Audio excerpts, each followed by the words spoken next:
Okay, రాజుని అడిగారు. ఇంతకీ రాజుని ఎందుకు అడగాల్సి వచ్చింది? మాకు రాజు కావాలని ఎందుకు అడగాల్సి వచ్చింది?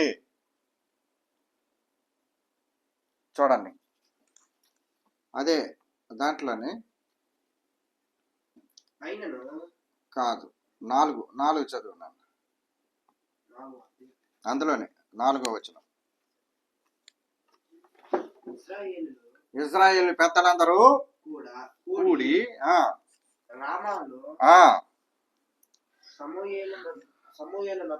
వచ్చి చిత్తగించము, నీవు వృద్ధుడవు, నీ కుమారులు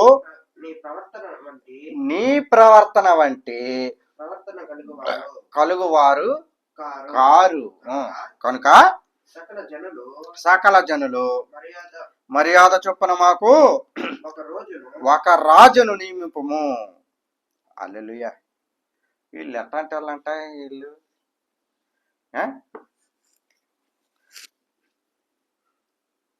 ఇప్పుడు 8వ అధ్యాయం చదువునాన్న. సమూయేలు వృద్ధుడైనప్పుడు 1వ వచనం. సమూయేలు వృద్ధుడైనప్పుడు తన కుమారులను ఇశ్రాయేలీయుల మీద న్యాయాధిపతులుగా నియమించాడు. ఏంటి? సమూయేలు న్యాయాధిపతిగా ఉన్నాడు. న్యాయాధిపతిగా ఉన్న సమూయేలు వయసు అయిపోయింది. అప్పటికి 98 ఎంతో సంవత్సరాలు ఉన్నాయి. ముసలివాడైపోతా ఉన్నాడు. అప్పుడు ఏం చేశాడు ఆయన? నాకు బదులుగా నా తర్వాత వారి తరం, నా పిల్లలైనటువంటి 2 పిల్లల పేర్లు, జ్యేష్ఠ కుమారుని పేరు యోవేలు, రెండవ పేరు అబియా. వీరు బేర్షెబల న్యాయాధిపతులుగా ఉండరి. అతని కుమారులు ఎటువంటి ప్రవర్తన కలిగి ఉన్నారంట? భిన్నమైనటువంటి ప్రవర్తన కలిగి ఉన్నారు. సమూయేలు వంటి ప్రవర్తన లేదు వాళ్ళలో. లంచం పుచ్చుకోవడం, న్యాయాన్ని తిరగరాయటం. అర్థమవుతుందా? వీళ్ళు కరప్టెడ్ పీపుల్ అనమాట. సమూయేలు పిల్లలు ఎలా ఉన్నారు? కరప్టెడ్, లంచం పుచ్చుకుంటా ఉన్నారు. అందుకనే భరించలేక వీళ్ళు ఏం చేస్తున్నారు? తప్పుడు ఏమంటారు అట్ని జడ్జిమెంట్లు పాస్ చేస్తా ఉన్నారు. వీళ్ళు ఏం చేస్తా ఉన్నారు? తప్పుడు జడ్జిమెంట్లు అడిదిట్టు ఇడిదట్టు చేసి రాసిస్తా ఉన్నారు. వాళ్ళు ఇచ్చే ఆర్డర్లు ఎలాగనే తప్పుగా ఉన్నాయి.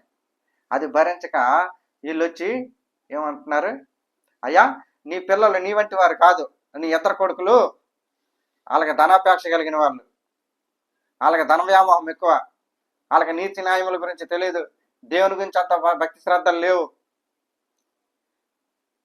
అని చెప్పారు. మరి ఇప్పుడు ఈ విషయం మీద వాళ్ళు ఏం అడగాలి?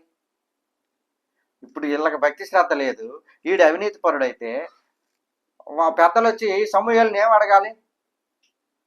సమూయేలు, నీ పిల్లల్ని ఆ పోస్టులో నుంచి రిమూవ్ చేయి, మాకు వేరొకరిని నియమించు అని అడగాలి. అవునా?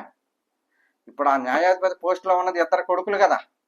ఈ 2 కొడుకుల్ని తీసేసి ఆ పోస్టులో నుంచి వాళ్ళని తీసేసి రిమూవ్ చేసేసి వేరొకరిని న్యాయాధిపతిగా నియమించు అని అడగాలి. కానీ వీళ్ళు ఏం అడిగారు? మాకు రాజు కావాలి, మమ్మల్ని ఏలటానికి ఎవరు కావాలి? రాజు కావాలని అడుగుతా ఉన్నారు. ఇది ఎలా సహేతుకమైనటువంటి ప్రశ్న అవుద్ది? ఆ కోరిక అవుద్ది అది. అందుకే సమూయేలు అక్కడ మాకు ఇది వ్యతిరేకంగా ఉంది, ఇది ప్రతికూలంగా ఉంది అని బాధపడ్డాడు. అర్థమవుతుందా? మనం అడగాల్సింది ఏంటి? ఈ పోస్టులో ఉన్న వ్యక్తి సరైనడు కాదు, ఈ సీట్లో ఉన్న వ్యక్తి సరైనడు కాదు, వీళ్ళు లంచగొండి, వీడిని సస్పెండ్ చేసేయండి, వీలైతే డిస్మిస్ చేసేయండి అని అడగాలి నువ్వు. కానీ ఏం అడుగుతా ఉన్నావు నువ్వు? ఈ వ్యవస్థే వద్దు మాకిక, ఈ సిస్టమ్ వద్దు, మాకు నూతనమైనటువంటి సిస్టమ్ కావాలి, మమ్మల్ని ఏలటానికి ఒక రాజు కావాలి అని అడిగావు. అందుకు సమూయేలు అక్కడ బాధపడినట్టు మనం చూస్తూ ఉన్నాం. అందుకే అక్కడ దేవుణ్ణి ప్రార్థిస్తూ ఉన్నాడు. మనం ఏం అడగాల్సింది అక్కడ? యాక్చువల్లీ అడగాల్సింది వీళ్ళిద్దరిని తీసేసి వాళ్ళ ప్లేసులో నీతిమంతుల్ని, ధనాపేక్ష లేని వాళ్ళని, మంచి వారిని, న్యాయం తెలిసిన వాళ్ళని, జ్ఞానవంతులని, భయభక్తులు కలిగినటువంటి భక్తులను పెట్టు అని అడగాలి. కానీ వీళ్ళు ఏమడిగారు? మమ్మల్ని ఏలడానికి రాజు కావాలి అని అడిగారు. అర్థమైందా? ఇప్పుడు సమూయేలు ఎందుకు బాధపడ్డాడు? సమూయేలు ఎందుకు ఇది మాకు వ్యతిరేకంగా ఉందని, ప్రతికూలంగా ఉందని ఎందుకు అనుకున్నాడు? ఏం చింతలే, అర్థమవుతుందా? ప్రతికూలంగా ఇప్పుడు లీడర్ని మార్చాలి, అంతేగాని లీడరే కాదు మాకు మొత్తం స్కూలే మార్చేయాలి అని అంటే ఎలా ఉంటుంది? స్కూల్లో క్లాస్ టీచర్ బాగోలేదనుకో, క్లాస్ టీచర్ని మారిస్తే సరిపోద్ది. అలా కాదు, మాకు స్కూలే మార్చేయాలంటే అది వీళ్ళు అడుగుతున్నది అదే. సమూయేలు దగ్గరికి వచ్చి, అయ్యా నీ పిల్లలు సరైన వాళ్ళు కాదు, నీ పిల్లలకి సరైన బుద్ధులు లేవు, నీ పిల్లలు ధనాపేక్ష కలిగిన వాళ్ళు, డబ్బు మీద వ్యామోహం ఉన్న వాళ్ళు, నీతి న్యాయాల గురించి అంతగా గొప్పగా తెలిసిన వాళ్ళు కాదు, అంత చదువుకున్న వాళ్ళు కాదు, వీరిని రిమూవ్ చేసాయి, సర్వీస్లో నుంచి సస్పెండ్ చేసాయి, అవసరమైతే డిస్మిస్ చేసాయి, వారి ప్లేస్లో కొత్త వాళ్ళని నియమించు అని అడగాల్సింది పోయి, ఈ సిస్టమే మాకొద్దు, ఈ సిస్టంతో మేము పడలేమిగా,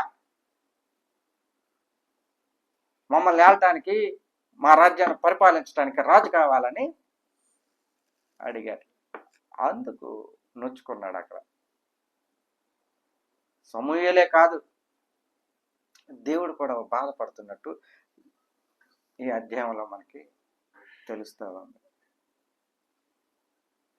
ఇంతకీ వీళ్ళు ఎందుకు అడిగారు అని అంటే, మనం అక్కడ చూస్తే మనకు అక్కడ కనబడుతుంది. ఎక్కడ? జనముల చొప్పున అతడు మాకు న్యాయం తీర్చమా,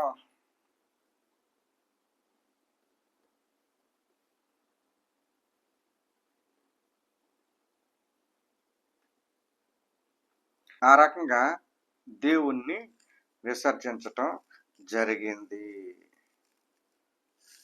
రాజును మనం అడగాల్సింది ఒకటి, కానీ మనం అడుగుతున్నది ఒకటి. అర్థమవుతుందా? మనం అడగాల్సింది వీళ్ళని తీసేసి వేరే వాళ్ళని నియమించు అని అడగాలి. కానీ మనం ఏం అడిగాము? ఈ సిస్టమే మాకు వద్దు, ఈ సిస్టంతో మాకు పని లేదు, మమ్మల్ని ఎక్కి తొక్కి నార తీయడానికి ఒకటి కావాలి, ఆడ దగ్గర మేము దాసీలుగానే ఉంటాం, పని వాళ్ళగా బతికేస్తాం, ఆడ కాళ్ళు పిసుకుతా బతికేస్తాం అని సిద్ధపడిపోయినారు. అందుకే దేవుడి విషయంలో మనం జాగ్రత్తగా ఉండాలి. దేవుడు బాధపడతాడు మనం అడిగే వాటిని బట్టి కూడా, మనం చేసే క్రియలను బట్టి, మనం చేసే కార్యాలను బట్టి. అందుకని మనం ఏం అడుగుతున్నామో కొద్దిగా ఆలోచించి దేవునిలో ప్రార్థించి అడగాలి. ఈ చిన్న వాక్యం దేవుడు దీవించును గాక.